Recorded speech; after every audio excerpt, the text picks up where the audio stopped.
So guys welcome back to the channel. ये हमारे channel की सेकंड वीडियो है। इस वीडियो के थ्रू मैं आपको बताना चाहता हूँ कि फंक्शनल और नॉन फंक्शनल के बीच में क्या डिफरेंस होता है। और ये वीडियो देखने के बाद आपको कोई भी डाउट नहीं रहने वाला। तो वीडियो को शुरू करते हैं बिना किसी टाइम वेस्ट के। तो सबसे पहले फंक्शनल और नॉन फंक्शनल रिक्वायरमेंट क्या है, क्या डिफरेंस होता है और हमें क्यों पढ़ना चाहिए। बेसिकली ये एक असली फाउंडेशन चीज़ें हैं। तो अगर जो आपको ये चीज़ें समझ में आ जाती हैं तो आगे की जो जर्नी होने वाली है हमारे सिस्टम डिज़ाइन की वो काफ़ी ज़्यादा ईजी हो जाएगी। बिना किसी टाइम वेस्ट के तो स्टार्ट करते हैं वीडियो को। तो सबसे पहले अगर जो इंटरव्यू ने आपको बोला कि डिज़ाइन करके दिखाओ व्हाट्सएप पे, तो आप क्या बोलोगे उसको कि आप सीधा आर्किटेक्चर ड्रॉ करना स्टार्ट कर दोगे, लोड बैलेंसर लगाना स्टार्ट कर दोगे, या फिर आप डेटा बेस को चूज करोगे, या आप वाइट बॉक्सेस बनाना स्टार्ट करोगे। तो बेसिकली जो इसका आंसर है वो आप सबसे पहले इससे रिक्वायरमेंट पूछोगे कि क्या क्या मेरे को बनाना है इस व्हाट्सएप के अंदर, क्योंकि व्हाट्सएप एक काफ़ी बड़ा एक प्लेटफॉर्म है। आप सब कुछ नहीं बता सकते हैं उसको, क्योंकि 1 घंटे का या 2 घंटे का आपका इंटरव्यू है, तो उसमें आप सब कुछ तो बता नहीं पाओगे। पूरा व्हाट्सएप का व्हाट्सएप तुरंत डिजाइन कर दोगे, तो उसमें आपको रिक्वायरमेंट्स पूछनी है उससे। तो ये एक इम्प्रेशन पड़ता है कि आप कितने ज़्यादा क्यूरियोसिटी है आपके माइंड में। तो फंक्शनल और नॉन फंक्शनल के बीच में क्या डिफरेंस होता है। बेसिकली जो फंक्शनल के अंदर जो आ जाती हैं चीज़ें, वो आती हैं सिस्टम से रिलेटेड। कि सिस्टम के फीचर्स क्या क्या रहने वाले हैं। इस सिस्टम एक यूज़र को मैसेज भेज सकता है, अपलोड कर सकता है, बुक कर सकता है राइड को। और जो नॉन फंक्शनल होती है, हाउ वेल कितने अच्छे से वो कर सकता है, कि फास्ट होना चाहिए, सिक्योर होना चाहिए, स्केलेबल होना चाहिए, वो सब चीज़ें नॉन फंक्शनल में आती हैं। तो एक शेफ की एग्जाम्पल लेके चलते हैं। लेट्स सपोज कि अ, एक शेफ है, वो एक खाना बनाता है। तो वो सब चीज़ें उसकी फंक्शनल रिक्वायरमेंट्स में भी, जैसे कि दाल सब्जी रोटी बनाएगा, तो वो सब उसकी फंक्शनल रिक्वायरमेंट हो। तो इसके अंदर जो नॉन फंक्शनल रिक्वायरमेंट है, वो हम कैसे देख सकते हैं कि हाउ वेल वाली चीज़ें थी इसके अंदर। तो 30 मिनट्स में वो खाना बनाता है, हाइजीन बनाता है, और वो टेस्टी खाना बनाता है। तो वो सब नॉन फंक्शनल रिक्वायरमेंट के बीच में आ गई। तो अगर जो इसमें हम एक शेफ का एग्जांपल लेके चले। लेट्स सपोज कि शेफ ने खाना बनाया पर वो 3 घंटे में बनाया। तो वहाँ पे क्या हुआ कि आपका सिस्टम फेल हो गया, क्योंकि शेफ खाना तो बना रहा है पर 3 घंटे बाद बना रहा है, तो इतनी देर में तो आप पागल हो जाओगे भूख से। तो फंक्शनल रिक्वायरमेंट क्या होती है। फंक्शनल रिक्वायरमेंट ये है कि स्पेसिफिक बिहेवियर हो गया आपके सिस्टम का, और इसके अंदर फीचर्स हो गए जो कि आपके सिस्टम के अंदर होने ही होने चाहिए।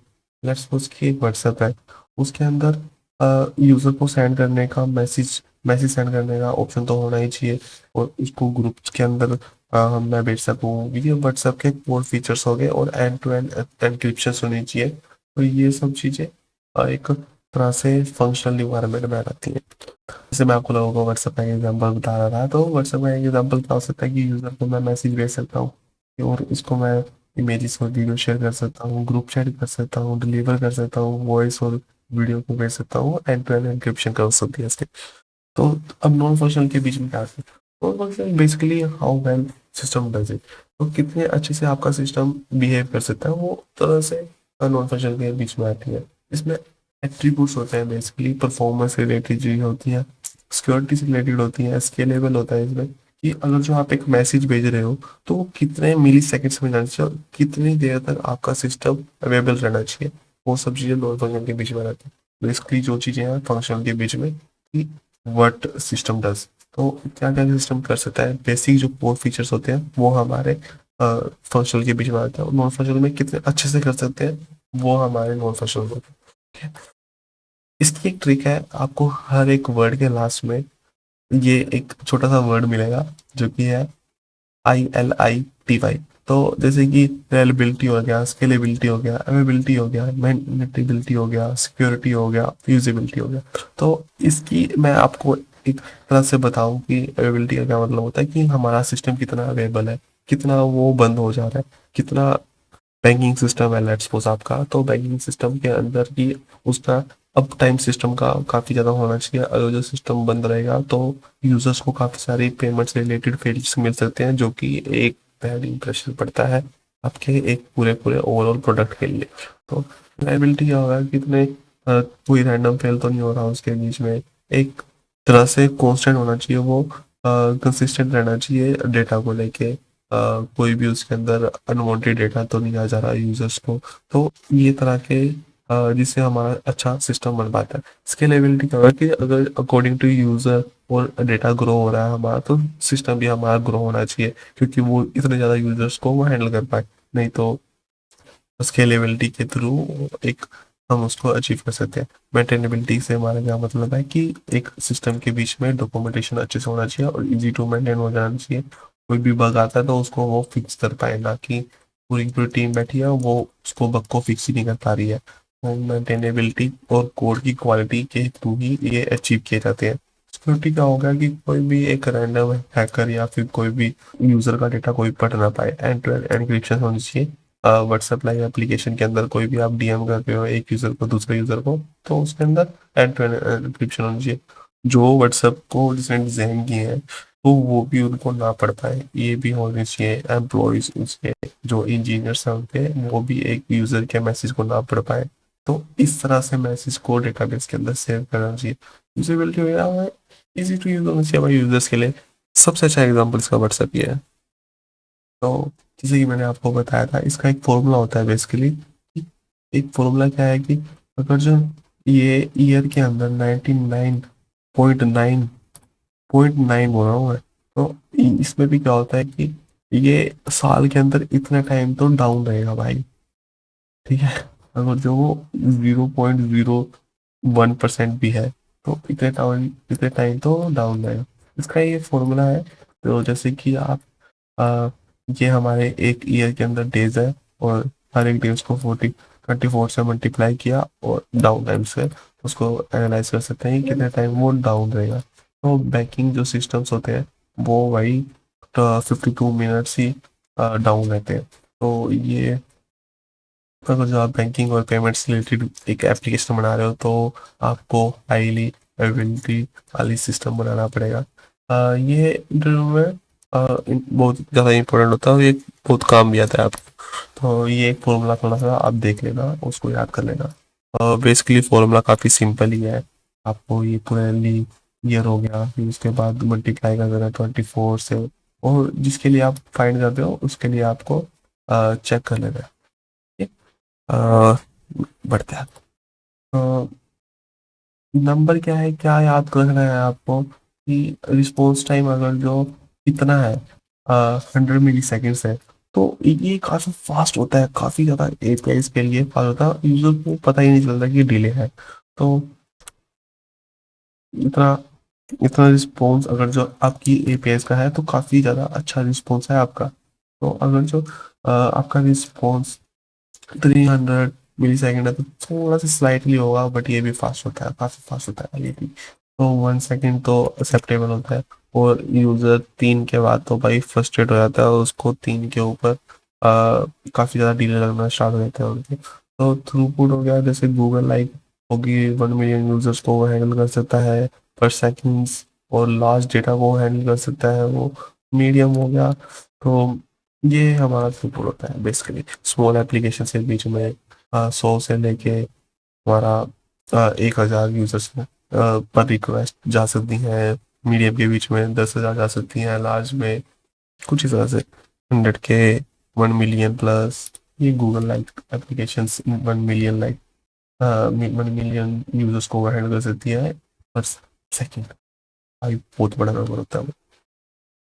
तो इंटरव्यू में ये मत बोलना कि हमारा सिस्टम फास्ट होना चाहिए। निश्चित आप क्या बोल सकते हैं कि हमारा सिस्टम फास्ट होना चाहिए, बट वो इतने नंबर उसके अंदर बोलो।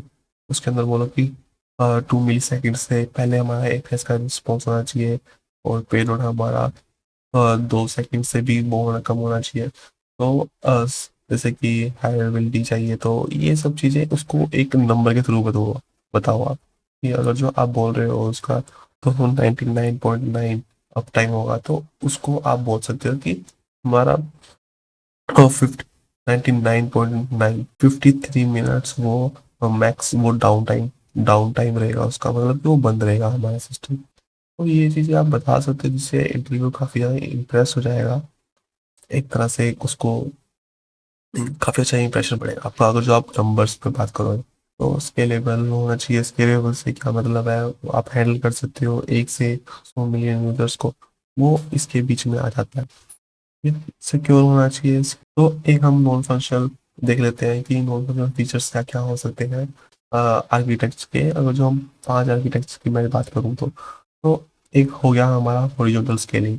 अगर जो आपको हॉरिजॉन्टल स्केलिंग नहीं पता तो भाई ये प्लेलिस्ट देखना, तो मैं आगे काफ़ी अच्छे से इन डेप्थ इन चीज़ों के बारे में डिस्कस करूंगा, और अभी नहीं करता मैं। काफका होना चाहिए, रेडिस होना चाहिए। तो ये सब चीज़ें भी मैं आपको आगे अच्छे से बताऊंगा, जो कि काफका एक पैसेज की होता है, कि उसके अंदर डिकपलिंग कैसे होती है, रेडिस क्या होता है, ये सब चीज़ें हम आगे पढ़ेंगे। सीडीएन क्या होता है, डेटा शार्डिंग क्या होता है, वो सब चीज़ें हम आगे पढ़ने वाले हैं। तो देख सकते हो आप कि फंक्शनल और नॉन फंक्शनल में क्या डिफरेंस है। कि हमारा सिस्टम क्या करेगा वो हमारा आता है फंक्शनल के बीच में, कितने अच्छे से करेगा वो हमारा आता है नॉन फंक्शनल के बीच में। फोकस होता है उसका फीचर्स और बिहेवियर के बीच में। उसका होता है क्वालिटी एट्रीब्यूट्स के बारे में। उसका होता है मैसेज भेजो, फास्ट भेजो, सिक्योर भेजो, वो होता है हमारे नॉन फंक्शनल के बीच में। तो टेस्टिंग क्या आती है, टेस्टिंग ये है हमारी पास और फेल हो जाते हैं, और स्केल पे मेजर किया जाता है। क्या बनाओ, कैसे बनाओ, वो हमारा नॉन फंक्शनल के बीच में आता है। तो ये है हमारा बेसिक डिफरेंस इन दोनों के बीच में। इंटरव्यू चेकलिस्ट से मेरा मतलब ये है कि आपको अगर जो इंटरव्यू असाइन होता है तो आपको इंटरव्यू में ये सब चीज़ें अगर जो आपने पूछ लिया है तो आपका इंटरव्यू नो डाउट अच्छा जाए। सबसे पहला फीचर क्या है कि हमने फंक्शन के बीच में ये सब चीज़ें हमको पॉइंट आउट करना है। कोर फीचर को आइडेंटिफाई किया आपने, क्या यूजर फ्लो को आपने आइडेंटिफाई किया, क्या इंपॉर्टेंट पहले है क्या इंपॉर्टेंट बाद में है, उन सब चीज़ों को आपने प्योरिटी वाइज असाइन किया, P0 P1 P2 3 करके। और स्कोप क्या है पूरे उसका डिज़ाइन का, आपके सिस्टम का, वो अगर जो आपने आइडेंटिफाई किया, इंटरव्यू से कंफर्म किया, ये सब चीज़ें आपको फंक्शनल के बीच में आ जाती है। तो नॉन फंक्शनल में क्या है, नॉन फंक्शनल में हमारी परफॉर्मेंस रिलेटेड चीज़ें, स्केलेबल यूजर्स को लेके, परफॉर्मेंस को लेके, अवेलेबिलिटी को लेके, रीड और राइट का जो रेशो रहने वाला है वो आपको पूछना है, जिससे भाई वो बोलेगा कि हाँ भाई बढ़िया। सो लास्ट में हम देखने वाले हैं कि आज हमने क्या सीखा, फंक्शनल क्या होता है और नॉन फंक्शनल क्या होता है। फंक्शनल क्या होता है कि बट क्या क्या सिस्टम कर सकता है, कितने अच्छे से कर सकता है, नॉन फंक्शनल में आता है। तो हमने दोनों फीचर्स को आइडेंटिफाई किया है कि नहीं किया, तो ये इंटरव्यू में आपको पूछ लेना है। सो जो मैंने चेकलिस्ट आपको इंटरव्यू के बताए थे इससे पहले वाली स्लाइड पे, ये वाली पे, ये वाली पे, और जो ये सारे चेक लिस्ट हो गए हैं तो आपका एक बेसिकली जो इंटरव्यू है वो एक अच्छा गया। ठीक है, तो ये सब चीज़ें मार्क होनी चाहिए। एक स्पेसिफिक नंबर्स में बात करो, नंबर्स में बात करोगे तो इंटरव्यू को जो ले रहा होगा वो एक काफ़ी अच्छा इंप्रेशन जाएगा उसके ऊपर। एपीआई का रिस्पॉन्स टाइम, डाउन टाइम, ये सब चीज़ें। और मैंने एक जो फॉर्मूला बताया था आपको किस तरह से आप मेजर कर सकते हो कि कितना टाइम आपका सिस्टम बंद रहेगा, वो आप इसके थ्रू कर सकते हैं। तो वो फॉर्मूला आया वो आप सबने नोट कर लिया होगा। तो अगर जो नहीं करा तो मैं पीछे भी जाके वीडियो कर देता हूँ। और यार मैं बताता हूँ, ये रहा, ये भाई नोट कर लेना ये फॉर्मूला। ठीक है, और जो नॉन फंक्शनल रिक्वायरमेंट्स होती हैं, ये नॉन फंक्शनल रिक्वायरमेंट्स, जो नॉन फंक्शनल रिक्वायरमेंट्स होती हैं वो डायरेक्टली डिपेंड करती हैं आपके आर्किटेक्चर के ऊपर। ये आर्किटेक्चर का पूरा पूरा चेंज कर सकती है, क्योंकि अगर जो सिस्टम के अंदर मैंने 1000 यूजर्स को हैंडल करना है तो मैं एक एक ही छोटा सा सिस्टम भी बनाऊंगा मैं, वो कर सकता है। बट अगर जो मैं बोलूँ कि मिलियंस ऑफ यूजर्स को हैंडल करना है, तो आपको अच्छे से सोच के आपको उसको डिजाइन करना पड़ेगा। ये क्योंकि पूरा पूरा आर्किटेक्चर ही चेंज कर दे रहा है। ठीक है, तो ये हमारा non functional requirement directly dependent होता है हमारे आर्किटेक्चर के डिसीजन लेने के ऊपर। तो हमेशा इंटरव्यू में आपको हमेशा इंटरव्यू में आपको हमेशा रिक्वायरमेंट पहले पूछना है, फिर आर्किटेक्चर पे जाना है। तो रिक्वायरमेंट क्लियर होगी तभी आप उसके आर्किटेक्चर पे जा सकते हैं। प्रैक्टिस करो भाई, एक ये प्रैक्टिस क्वेश्चन दिया है आपको, तो प्रैक्टिस करो भाई। आपको प्रैक्टिस करना है, डिजाइन करके दिखाना है, आपको 5 की फंक्शनलिटी रखनी है और 5 ही उसकी नॉन फंक्शनल रिक्वायरमेंट्स को लिखना है। कमेंट डालो, मैं कमेंट में देखने वाला हूँ। तो मिलते हैं फिर नेक्स्ट वीडियो पे। आई होप आप सबको ये वीडियो अच्छी लगी हो तो चैनल को सब्सक्राइब कर देना। मिलते हैं फिर नेक्स्ट वीडियो में इसी तरह से एक और सिस्टम से रिलेटेड ही क्वेश्चन को लेके आऊँगा और हम इसको करने वाले हैं। तो आई होप